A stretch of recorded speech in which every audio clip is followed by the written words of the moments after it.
You mentioned that there's an air of pessimism around AI right now. And I think that that's a result of a collision between AI's capabilities and our expectations, kind of the future that we've been sold on and the current status of AI's implementation. And if I'm going to be real about where we are today, this is 100% expected. The way technology typically gets diffused into society is in practically exactly the pattern we're seeing right now. There is a seed of change, there is a flash of brilliance, and there's something that gets everyone excited about the potential and possibility. And then you see these case studies of just absolute unbelievable value emerge.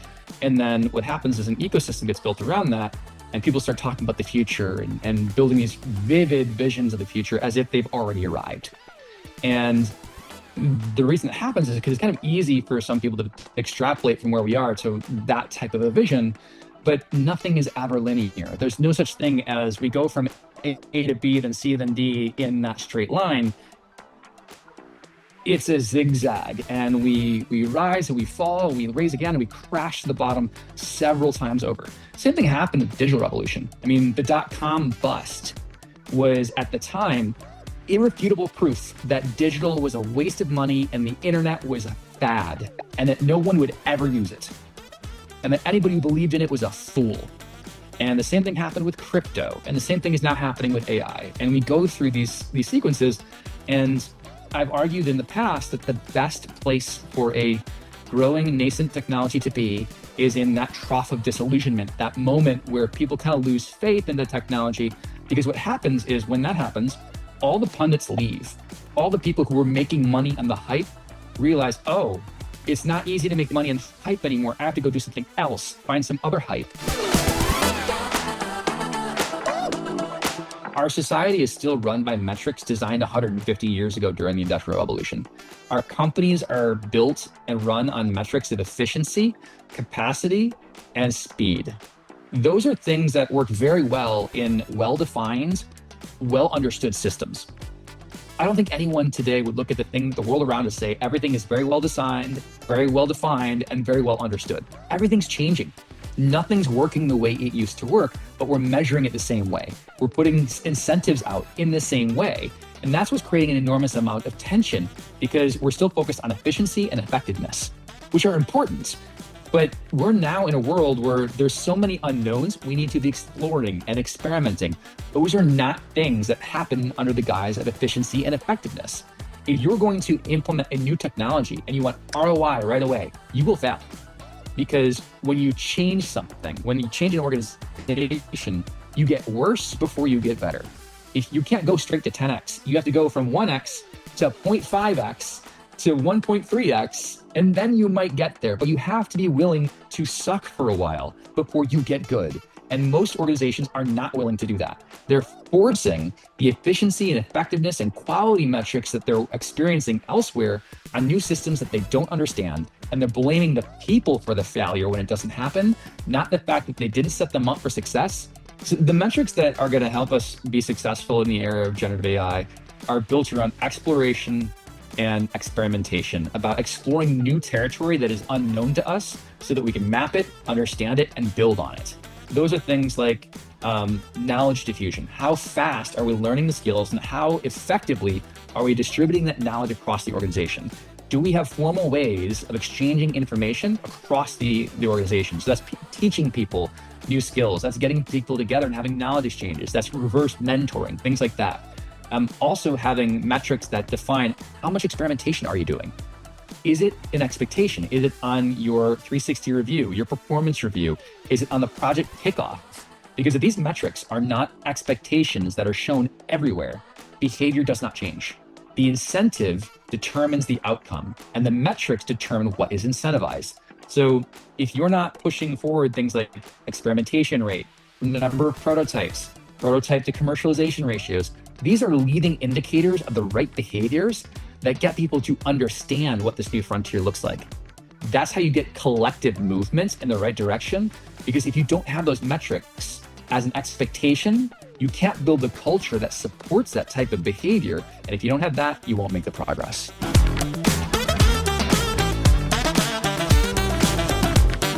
So that's kind of the world we're moving into, where you don't have to have a degree in engineering to learn how to engineer. And that's where we're kind of all going. When people realize that power, that's when they will be empowered to create with AI. To be really effective in agentic AI and just AI in general, the skill set is not about how to be a programmer or a coder or learn engineering and technical stacks and all that kind of stuff. The most important skills are, how do you identify, define, and articulate the way to approach a challenge or problem? And that's something most leaders do on a regular basis. It's something we all do subconsciously to some degree. Some of us are much better at it than others, but it's a muscle we already use in our daily lives. We can say, this is a challenge. Here is the context of what makes that challenge a challenge for me. Here are the conditions of that challenge. And here's what I would like to do to solve that challenge. Here's what success looks like. Here's what failure looks like. Getting really good at articulating those things will make us really good at working and collaborating with AI. It's not learning a programming language. It's not learning a technical stack. It's being really good at those things that will get us to be really effective.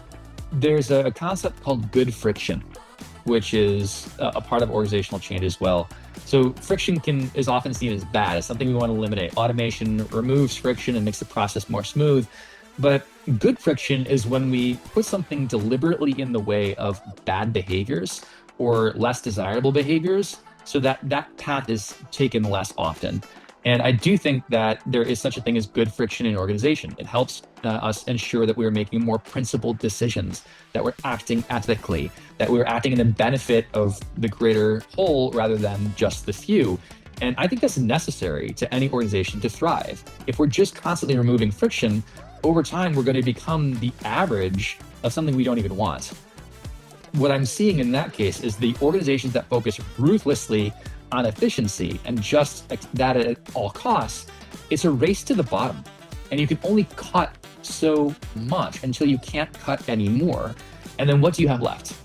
You are an algorithm. Your business becomes an algorithm. I can copy that. I can replicate that. I can steal it. There's nothing left that is unique, that cannot be copied. That's the secret sauce of why people do business with you. So I don't think there's a world where everything becomes automated.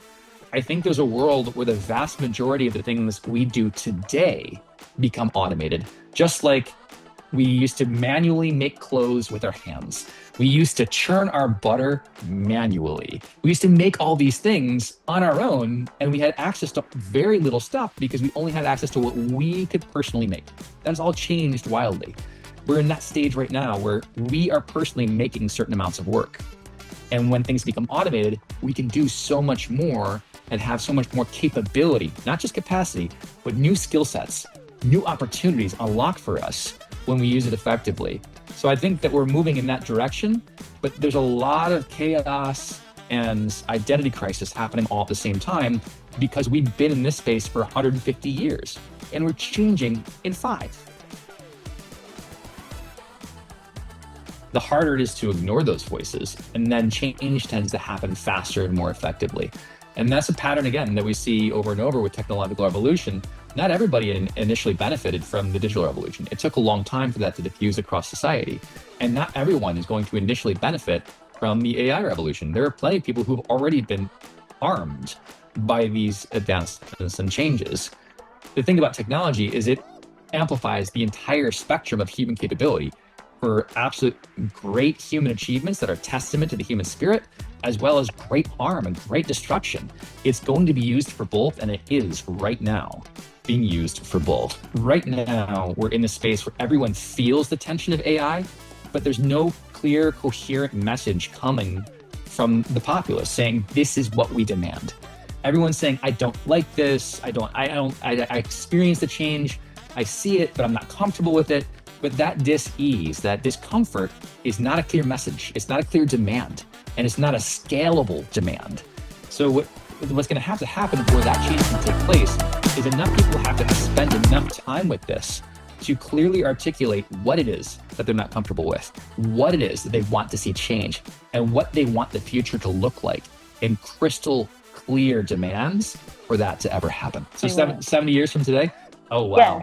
This is hard for a lot of people to imagine, but the idea of a profession, a universal profession that everybody has, is a relatively new idea in the history of the human species. So the idea of work itself is only several hundred years old in terms of everybody having to work. It's not hundreds of thousands of years. Based on our experience, you would think that there was never a time in humanity where people didn't have professions and education and all this kind of stuff. In fact, the original name for work in Latin related to not leisure. So work was shown as, oh, it's the thing when you're not being leisurely. So it was the exception to work, not the rule. Now we've completely flipped that. And I don't think it's going to happen in the near term, but I do think long term, there will be a return to that type of a society where more of our time is spent in leisure and there is some time spent in work. I don't think all work is ever going to go away. I think we derive so much meaning from creating value and having impact and connection that comes from that work. And we have not rebuilt the connection parts of society that bring that back for us without work. Society falls apart without that. We need connection, we need creation, we need impact, we need growth. And those things primarily come through work right now. We've not rebuilt the muscles and elements of society socially within our family structures or social structures to replace that yet. We are far from that. And I think that needs to evolve while work is also changing for us to be able to move into a society where that's even possible. So that's not a technology thing. That's a people thing, again.